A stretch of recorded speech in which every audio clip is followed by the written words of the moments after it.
From deranged psychopaths in the making to juveniles who committed horrible crimes, crime comes in all ages. Here are cases of crazy teens reacting to life sentences for their horrible crimes. Jennifer Mee. Jennifer Mee went from being a media sensation to a convicted unaliver. Long before her name appeared in crime headlines, she was known across the United States as the Hiccup Girl. Jennifer first gained international attention in 2005 when she appeared on several morning television programs with a strange medical condition. She suffered from constant, uncontrollable hiccups. According to reports at the time, she hiccuped as many as 50 times a minute. Doctors could not easily explain the cause, and viewers were fascinated by the unusual case. Her story quickly spread across news networks and the internet.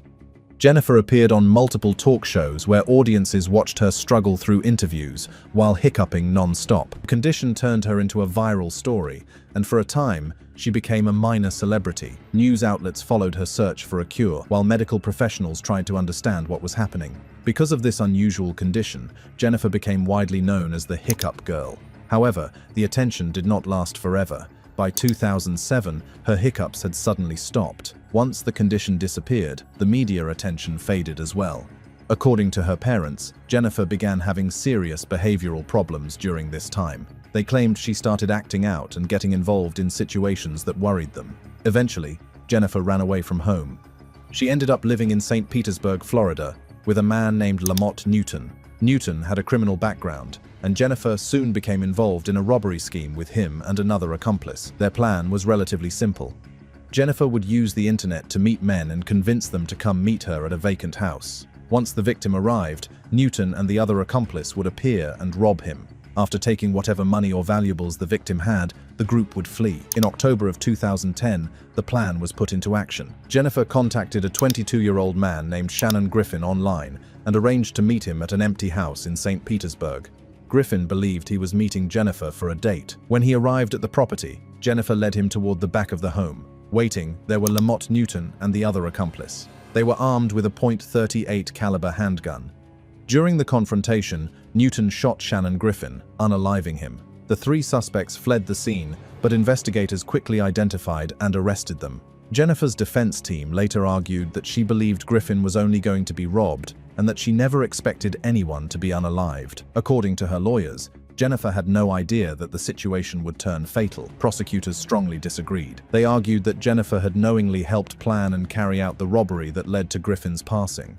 Because the unaliving happened during the commission of a felony, she was charged with felony murder. All three suspects were eventually put on trial. Newton and Gonzalez faced charges of first-degree unaliving, while Jennifer faced felony unaliving for her role in setting up the robbery. Under Florida law, anyone who participates in a violent felony that results in a passing can receive the same punishment as the person who committed the act. Because of this rule, the outcome for all three defendants was the same.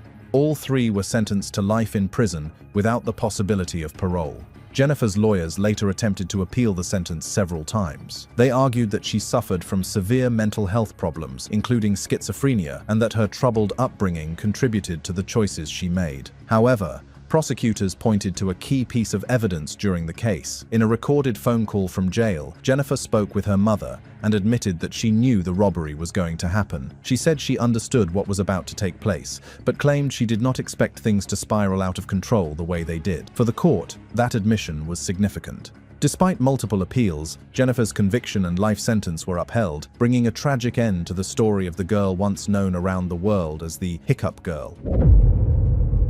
Conrad Schaefer. The community living in Osceola County lived in fear for about 2 weeks in July 2013. During that time, a group of young men, some teenagers and some slightly older, were driving around the Kissimmee and the St. Cloud area looking for targets.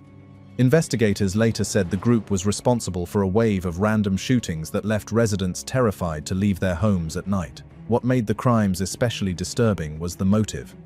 According to statements later given by members of the group, they were not targeting anyone specific. They were simply driving around looking for people to shoot. Cars, homes, and random individuals were all considered potential targets. The shootings appeared to be carried out purely for thrill and entertainment. One of the first victims of this spree was 16-year-old David Crawford. David had been walking to work at the surgery center in St. Cloud early in the morning when the attack happened. A witness later reported hearing several gunshots followed by a loud thud. Moments later, the witness saw a vehicle speeding away from the area. When they looked closer, they saw David lying on the ground, bleeding heavily.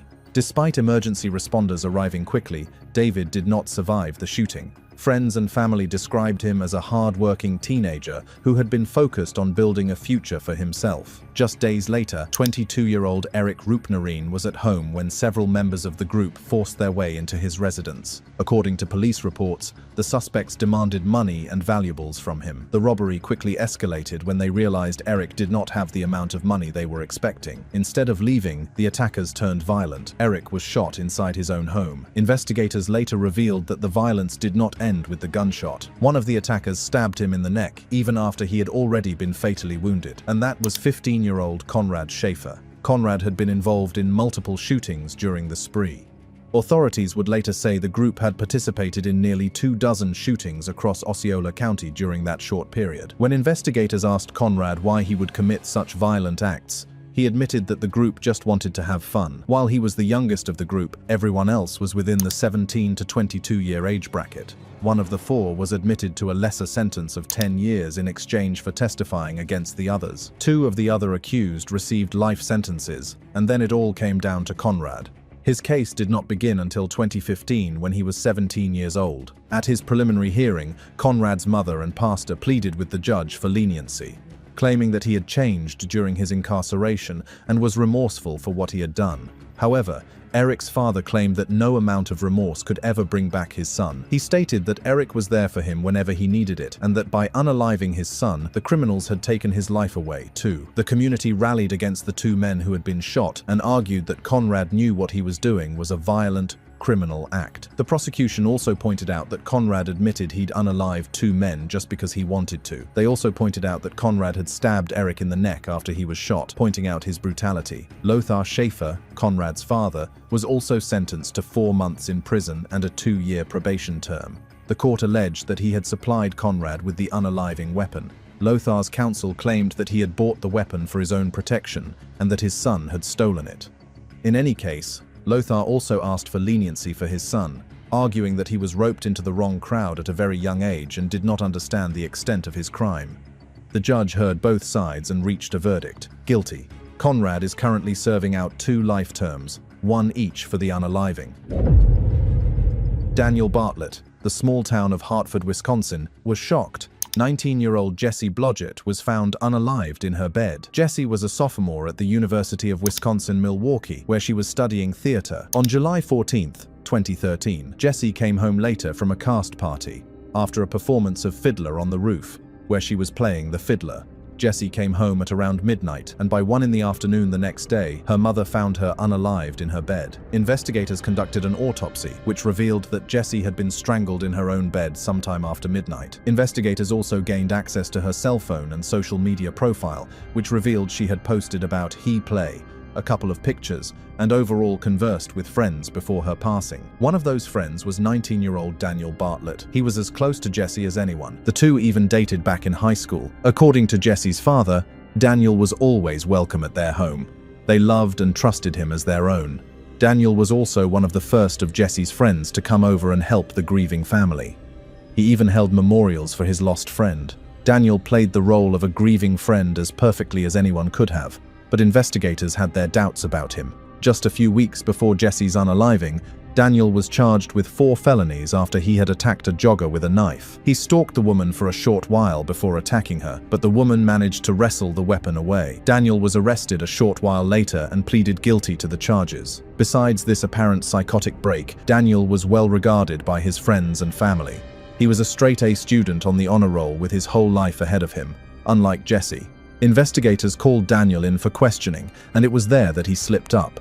While questioning, Daniel revealed that he was shocked to hear what had happened to his friend. Someone had hurt her before unaliving her, and that was the investigation's smoking gun. The fact that Jessie had been assaulted before being unalived was something investigators had not revealed to the media. It was information only people who had been working the case knew. How did Daniel know such a key part of the case? They then managed to trace the 19-year-old's whereabouts and found ropes, bloodied towels, and other instruments in his possession, all containing Jessie's DNA. It was clear that he was the unaliver, but the question was, why did he do it? Daniel addressed Jessie's parents in court, claiming his innocence yet again. To this day, from the time he was convicted in 2014, Daniel has claimed that he is innocent and that someone framed him for Jesse's unaliving. He addressed Jesse's parents, stating that while the evidence would suggest he is the unaliver, that couldn't be further from the truth. He also claimed that there was no point in lying to them because of the gravity of the charges stacked against him. The prosecution claimed that Daniel had unalived Jesse because it was convenient to do so. They pointed out how he had attacked the jogger a few months before Jesse's unaliving, suggesting that Daniel had grown an interest in homicide. He attacked Jesse because he wanted to know what it felt like to attack someone, and also because he harbored some resentment toward her. Friends claimed that Daniel tried getting back together with Jesse, but she refused. In 2014, Daniel was convicted of the crime and sentenced to a life sentence without the possibility of parole. Jesse's parents, however, claim that while they do believe Daniel unalived their daughter, they see no point in harboring hate against him. Jesse's father addressed Daniel in court, telling the accused that he forgave him. Today, Jesse's legacy lives on through the Love is Greater Than Hate project launched by her parents in her honor.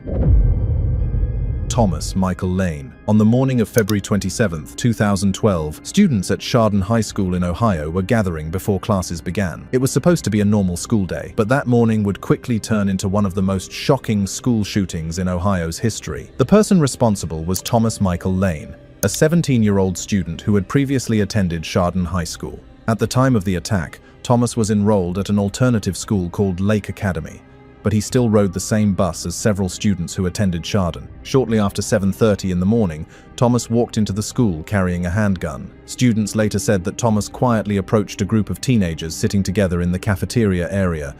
Without warning, he began firing. In total, 6 students were shot during the attack. 3 of them did not survive their injuries. The victims who lost their lives were 16-year-old Daniel Parmeter, 16-year-old Demetrius Hewlin, and 17-year-old Russell King. 3 other students were injured. One of the survivors was left permanently paralyzed as a result of the gunshot wounds. Thomas eventually ran from the school and tried to reach a nearby car. Police officers arrived shortly afterward and arrested him without further violence. Investigators later charged Thomas with 3 counts of aggravated unaliving, 2 counts of attempted aggravated unaliving, and 1 count of felonious assault. Because he was 17 at the time of the attack, there were early questions about whether he would be tried as a juvenile. However, after a competency hearing, a judge ruled that Thomas was mentally capable of standing trial. Prosecutors then decided to try him as an adult. Thomas eventually pleaded guilty to the charges. In March of 2013, Thomas appeared in court to learn his fate. What happened next shocked everyone in the courtroom. As the judge prepared to deliver the sentence, Thomas removed his dress shirt to reveal a white t-shirt underneath with the word "unaliver" written across the front. He then directed obscene gestures and insults toward the grieving families of the victims. Thomas was given 3 consecutive life sentences without the possibility of parole, along with additional prison time for the attempted attacks on the other students. For the families of the victims, however, no sentence could undo the damage that had already been done. John Freeman. In August of 2012, a 17-year-old named John Freeman unalived a 5-year-old girl named Isabella Tennant, whom he was babysitting. Isabella was staying at her great-grandmother's home in Niagara Falls while her mother was at work. It was not unusual for her to stay there overnight. Her family trusted the home and believed she would be safe. According to investigators, John would also frequently visit and sometimes stay there when he needed a place to sleep. That night, Isabella's great-grandmother went to bed at around 11 o'clock, believing everything in the house was calm. Isabella was still awake in another room. At some point after the older woman went to sleep, John was left alone with the child. Police later said that John placed his hands around Isabella's neck and choked her. During questioning, he told investigators that he did it because the child would not stop crying. Afterward, John attempted to hide what he had done. Investigators said he contacted an 18-year-old friend named Tyler Best and asked for help getting rid of the body. The 2 teenagers placed Isabella's body into a bag and carried it several blocks away from the home. They then dumped it inside a garbage container in a nearby alleyway. The next day, Isabella was declared missing. Police began questioning people connected to the home, including John and Tyler. The investigation took a major turn when Best went to the authorities and led them to the garbage container where Isabella's body had been hidden. Shortly afterward, both teenagers were arrested. Prosecutors decided that John would be tried as an adult. The teen pleaded not guilty, while his lawyers considered raising a mental health defense. However, in July of 2013, John admitted responsibility for Isabella's passing and pleaded guilty to second-degree unaliving, as well as tampering with physical evidence for disposing of the body. John was sentenced to 22 years to life in prison. The punishment meant that he would spend at least 2 decades behind bars before having any chance at parole. Peyton Gendron. On May 14, 2022, a quiet Saturday afternoon in Buffalo, New York, turned into one of the most violent, racially motivated attacks in recent American history. The person responsible was 18-year-old Peyton Gendron. In the months leading up to the attack, investigators discovered that Peyton had spent a long time planning what he was going to do. Police said he researched previous mass attacks and studied online extremist material before choosing his target. Eventually, he decided on a grocery store called Tops Friendly Market, located on Jefferson Avenue in Buffalo. The store sat in the middle of a predominantly black neighborhood, and investigators later concluded that this was exactly why he chose it. On the afternoon of the attack, Peyton drove to the store wearing body armor and a military-style helmet. He also attached a camera to his helmet and began live streaming the attack online. At around 2:30 in the afternoon, Peyton stepped out of his vehicle and began firing in the store's parking lot. Several people were struck immediately. 3 victims passed away in the parking area before Peyton even entered the store. He then walked inside the supermarket and continued shooting. One of the first people to confront Peyton inside the store was a security guard who attempted to stop him. The guard fired his weapon in an attempt to protect shoppers, but Peyton's body armor prevented the bullets from stopping him. Peyton then shot the guard, who also passed away during the attack. 10 people lost their lives during the shooting, and 3 others were injured. Police arrived quickly after receiving emergency calls from inside the store. Officers confronted Peyton while he was still inside the building. According to investigators, he initially pointed the weapon toward himself, but ultimately surrendered and was taken into custody without further violence. As the investigation continued, authorities uncovered more disturbing details. Peyton had written a lengthy manifesto describing his racist beliefs and the reasons he carried out the attack. Investigators said the writings showed that the shooting had been carefully planned and motivated by white supremacist ideology. In 2023, Peyton pleaded guilty to multiple charges, including domestic terrorism motivated by hate and several counts of first-degree unaliving. He was sentenced to life in prison without the possibility of parole under New York state law. However, the legal proceedings did not completely end there. Federal prosecutors later filed additional hate crime charges, and the case continued through the federal court system as well. Nicholas Lindsay. Nicholas Lindsay had a troubled past. Records showed that he had been involved in non-violent crimes such as grand theft and trespassing. Teachers described him as a quiet teenager who sometimes tried to impress adults at school, but outside of school, his life looked very different. His social media pages hinted at connections to local gangs, and he had already begun drifting into criminal activity at a young age. Everything changed on the night of February 21st, 2011. That evening, 46-year-old St. Petersburg police officer David Crawford was responding to a call. A homeowner had reported that someone had jumped over a fence and appeared to be acting suspiciously in the area. Crawford arrived in his patrol car and stepped out to investigate the situation. The suspicious person was Nicholas. Investigators later said Nicholas had been attempting to break into a vehicle when Crawford approached him. As the officer began to question the teenager, Nicholas pulled out a handgun and opened fire. Officer Crawford was shot multiple times at close range. Another officer nearby heard the gunfire and rushed to the scene, where he found Crawford lying near his patrol car. Despite efforts to save him, the officer did not survive. More than 200 law enforcement officers from across the Tampa Bay area joined the search for the suspect. Patrol units, helicopters, and investigators worked through the night as the city tried to locate the person responsible for the attack. Police received tips from community members that led them to a home where Nicholas was hiding. During questioning, Nicholas initially gave investigators different versions of what had happened. Eventually, he admitted to details that matched the evidence collected at the scene. Authorities also stated that he broke down emotionally during questioning and confessed to firing the weapon. He was charged with first-degree unaliving of a law enforcement officer. Because of the seriousness of the crime, prosecutors decided to try Nicholas as an adult, even though he had just turned 16 days before the shooting. During the proceedings, Nicholas's defense team argued that the shooting was not premeditated. They claimed that the teenager had panicked when confronted by the officer and that the incident should be considered manslaughter instead. Prosecutors strongly disagreed. They argued that Nicholas fired multiple shots intentionally and showed no hesitation when attacking Crawford. After hearing several days of testimony, the jury found Nicholas guilty of first-degree murder. The judge sentenced him to life in prison without the possibility of parole. In the years that followed, Lindsay's lawyers repeatedly attempted to reduce his sentence. They argued that juveniles should not automatically receive life sentences without a chance of parole. However, courts repeatedly reviewed the case and upheld the original punishment. Nehemiah Griego, Greg Griego, and his wife Sarah were beloved members of the South Valley community in New Mexico. Greg was a retired pastor who had also worked with the fire department, and both he and his wife were active members of the community, volunteering at soup kitchens and homeless shelters. Naturally, the community was left stunned in 2013 when they learned that the couple and their 3 youngest children had been unalived in their own home. They barely had enough time to register that when they learned something even worse, the perpetrator was the couple's 15-year-old son, Nehemiah. In the early morning hours of January 19th, the teen drove to the local church, claiming that something terrible had happened to his family. He claimed that someone had broken in and unalived his entire family. The pastor agreed to go back home with him, but also invited along a member of the church who was a former homicide detective.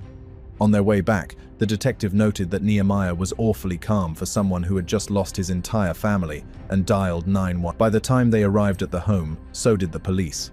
Nehemiah's family had indeed been unalived.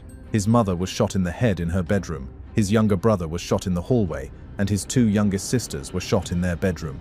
Nehemiah, however, was left unscathed. His story did not make sense, and it did not take long for the 15-year-old to confess. He admitted that he had been planning the crime for a long time, and that he had harbored resentment for his mother for disciplining him. He also claimed that he was having dark thoughts, and that his goal was to run away, commit more crimes, and then ultimately be unalived in a police shootout. In court, Nehemiah's 12-year-old girlfriend also testified against him, claiming that she was the first person he had told about unaliving his family. She also claimed that he had sent her an image of his mother's unalived body as proof. Nehemiah had older siblings, but all of them had moved out of the home by that point. In effect, Nehemiah unalived every member of the Griego family he could. His case was controversial for several reasons: the crime itself, his age, and New Mexico laws that stated that juveniles who had a shot at rehabilitation should not be given the ultimate punishment, or a life sentence. Nehemiah's lawyers pushed for a mental evaluation, delaying his case till he turned 17. At that point, the presiding judge claimed that he believed Nehemiah still had a chance of being rehabilitated after receiving necessary psychiatric care. However, when the state's attorneys appealed the case and 22-year-old Nehemiah stood in front of the judge, the case was much different. Now, the judge believed that Nehemiah did not show any progress or remorse from the last time he had seen him. Ultimately, Nehemiah was sentenced to serve 2 life terms, plus crimes against his younger siblings that led to their unaliving. He was credited for his 6.5 years served, but would still be in jail for the rest of his life. Willard Miller Fairfield is a town with fewer than 10,000 people. Everyone knows one another, and people remember Willard Miller as a good kid. They also remembered his victim, Nehemiah Griego, as a dedicated teacher and mother of 3. What could have led Willard to unalive his Spanish teacher on a random November morning in 2021? It was because of a bad grade. According to classmates, Willard was worried that his failing grade in Spanish would lower his grade point average and lower his chances of getting into a good college. He had met with Nehemiah on the day of her unaliving, pleading with her to raise his grade. When she refused, he hatched a plan with 17-year-old Jeremy Goodale to unalive her. The duo followed her during her usual walk after school, beat her with a baseball bat, and then hid her body under a tarp near the railways. Nehemiah was announced missing less than a few hours later, and her body was recovered the next day. The crime shocked the community, and investigators couldn't understand why anyone would harm the mother of 3. Willard and Jeremy were not treated as suspects initially. No one believed that 2 17-year-olds would commit such a crime over a failing grade. However, with the help of CCTV footage, they were able to hunt down the duo and retrieve the unaliving weapon. In custody, Willard admitted to everything. He claimed he had committed the act in the heat of the moment. In 2023, he appeared before a judge to ask for leniency. Earlier, his pleas of being tried as a juvenile were denied. The court found that Willard had premeditated the attack, was in full control of his emotions that day, and knew his actions would lead to the Spanish teacher's demise, and that was exactly what he wanted. Willard made an emotional plea in court, addressing Nehemiah's friends and family members. He claimed that he did not want to go to prison for the rest of his life, telling the judge that he did not want to forget who he was over a long prison sentence. The judge heard the case but was unsympathetic. She claimed that Willard had a choice that day. He made the wrong one, and the consequence was spending the rest of his life locked up.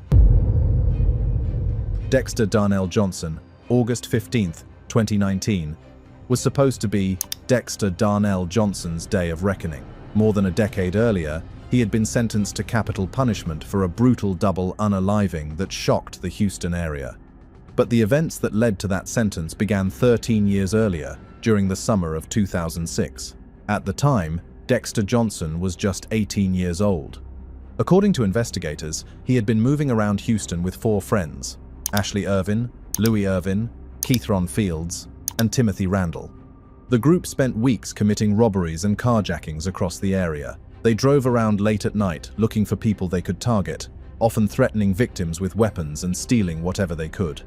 Authorities later described the group as reckless and dangerous. Evidence suggested that Johnson had taken a leading role in many of the crimes. In the early morning hours of June 18, 2006, the group set out again in Ashley Irvin's black Nissan Sentra.